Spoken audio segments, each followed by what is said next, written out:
So I am a huge fan of Austenland and The Americans. They're this so is similar, those projects. They are so similar. It's like I didn't even have to change characters. It's so the same.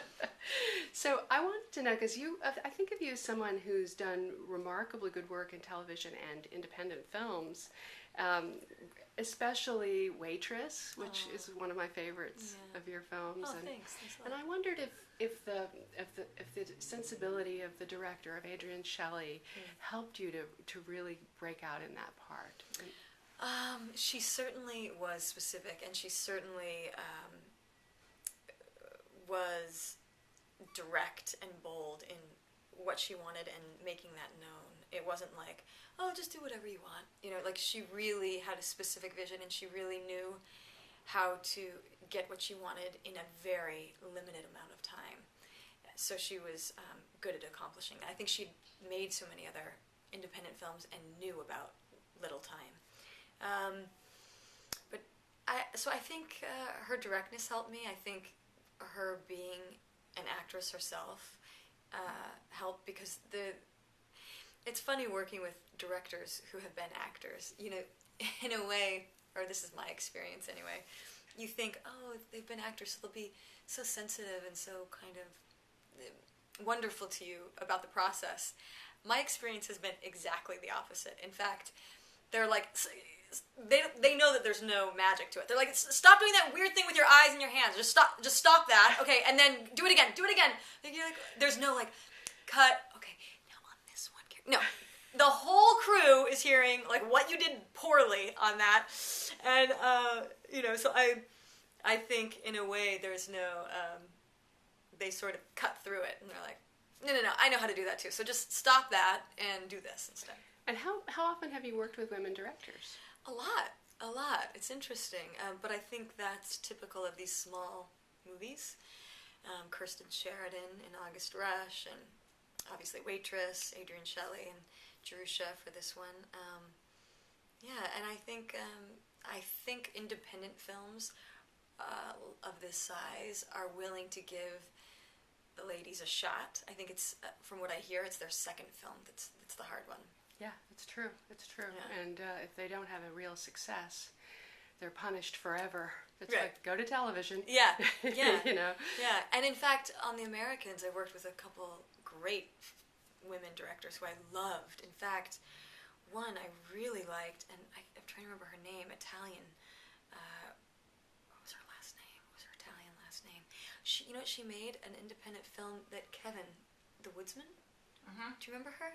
She had short Italian. I worked with him on that. I saw that film. It was an excellent film. Wasn't it Her good? name isn't coming to me right now. It'll come to me as soon as we're done. She's a petite little I'll look it up Italian later. girl, and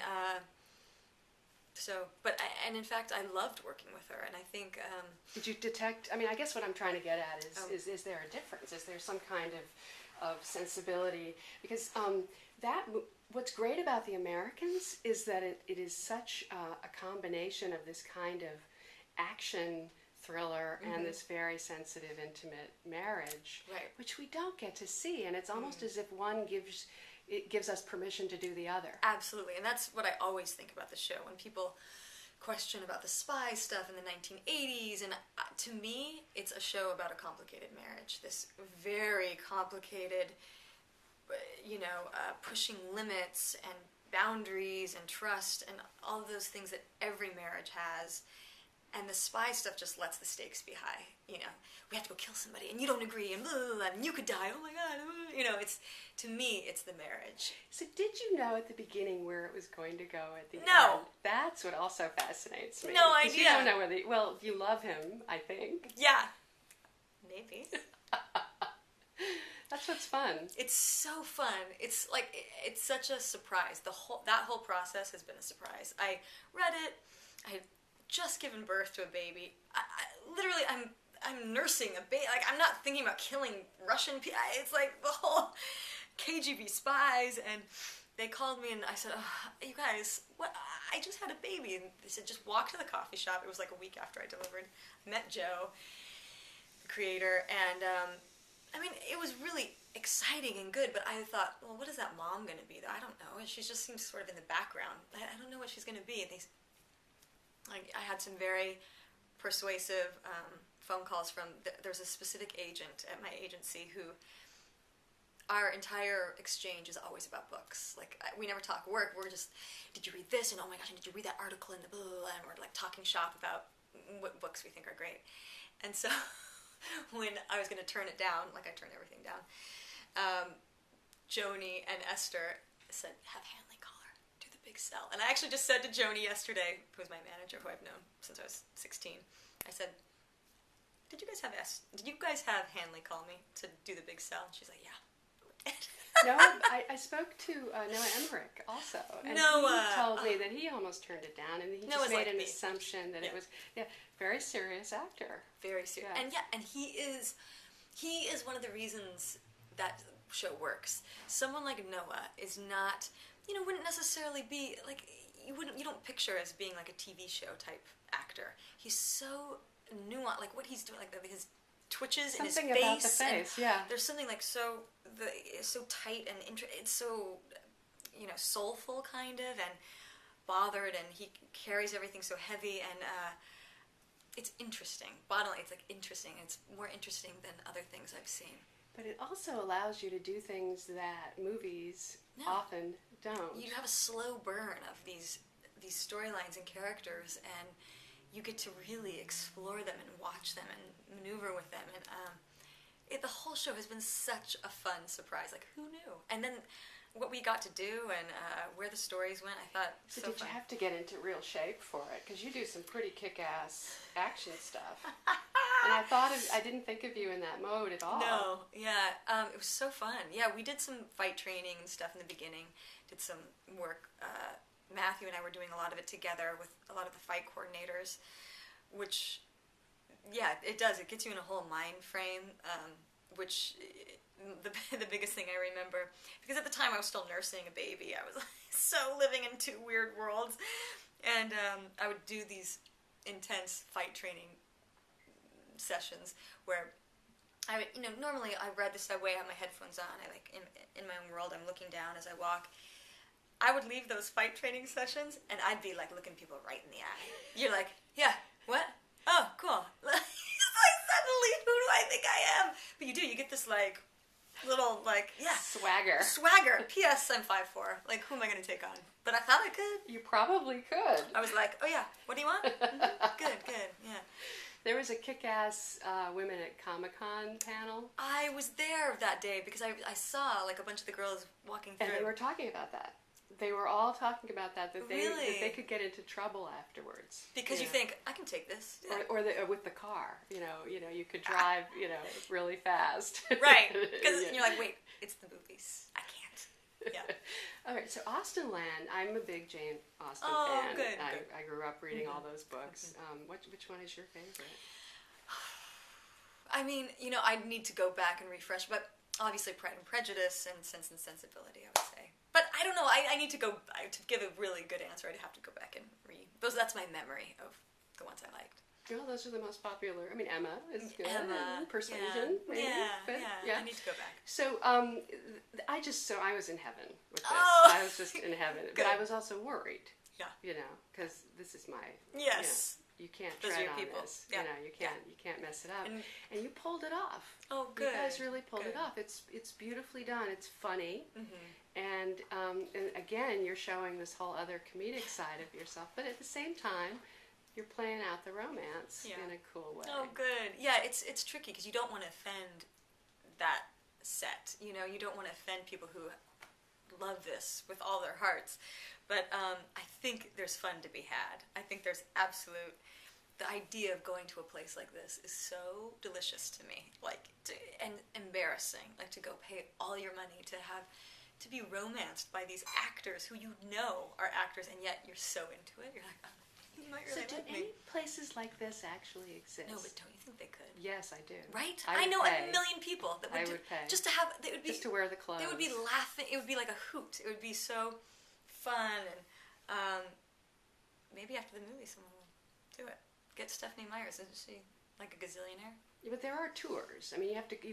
So tell me about Longbourn and where you shot it. All that. We shot in West Wickham, about 45 minutes west of London, just south of Oxford, in these beautiful rolling hills. I mean, it was so exquisite.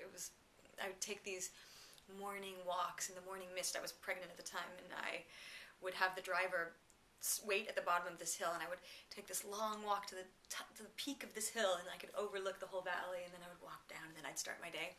And it was a beautiful, beautiful place to be. I didn't take any of the tours, but there were tours within the house, like all of those old, beautiful homes. No one really owns them individually anymore because it's so expensive to heat them, to upkeep.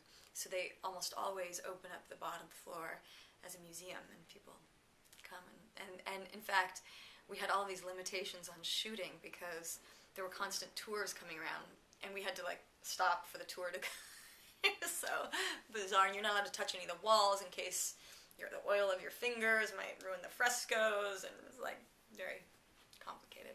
So did you study some of the movies that had been made, or how did you handle that? I went back and glanced again at the BBC parts of it. My gosh, it's long. And and then I rewatched even the Keira Knightley, Joe Wright, the beautiful, but I think the point was, and Jerusha and I sort of have the same take on this, which was, it wasn't so much getting it exactly right as, what's funny about someone being so into this, and that's Jerusha's take anyway. But for me, character-wise, where I was coming from was the idea of escaping into this fantasy, being stuck in your life, knowing that you're using that as a crutch on some level, and knowing it needs to change. And I think everyone has had some version of that. With internet these days, I feel like it's endless. I mean, I escape into home design for hours. I'm just oh, that's a really cool chair. Ooh, look at that room. Ooh, in that magazine. You know what I mean? And then I'm like, wait, this isn't important right now. I need to be doing important things with my day. And I understand perfectly. And also the whole question of the romantic comedy in Hollywood, this was a very ingenious way to sort of keep that alive without being formulaic about it, if you like. Absolutely, yes. I know, it's a tough... Jerusha and I were talking about that today. We were saying, what do you want to do next? And she said, I really love romantic comedy. She goes, I feel like it's a fallen star. It's a dying art. Yeah, and I was saying I was having kind of a sad day the other day, and someone was talking about, Audrey Hepburn and Gregory Peck. Roman Holiday. Roman There was a trailer up, yeah. And so I watched it recently. The audition thing, right? And it was, just the movie. Uh-huh.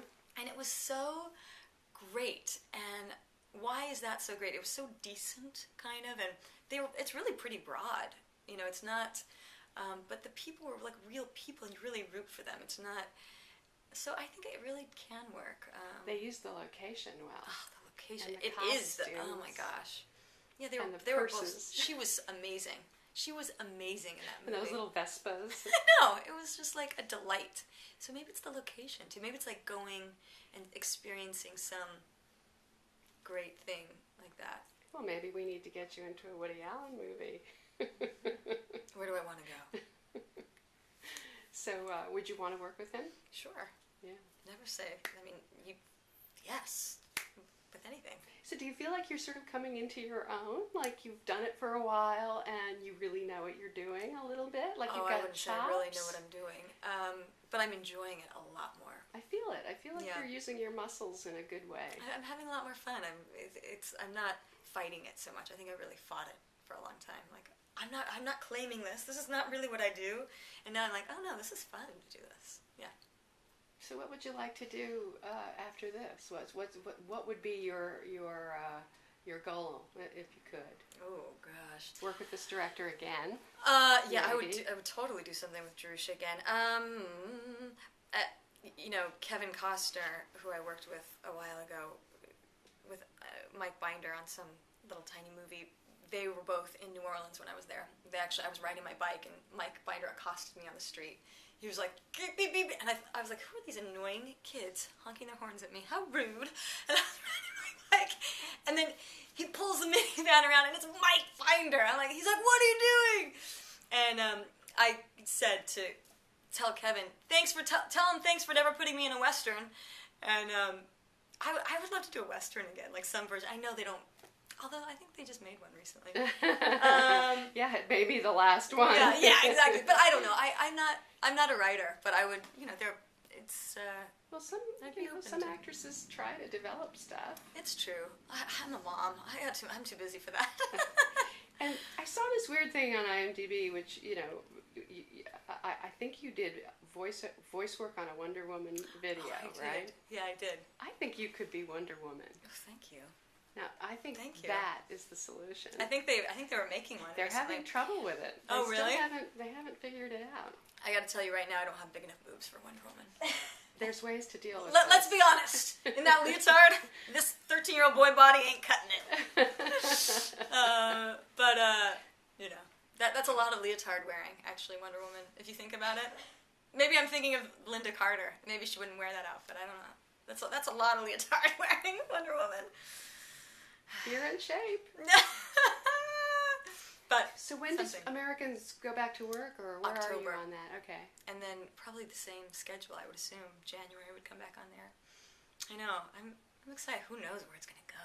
I actually just saw Joe. We went to some award thing, and I said, "What's going on?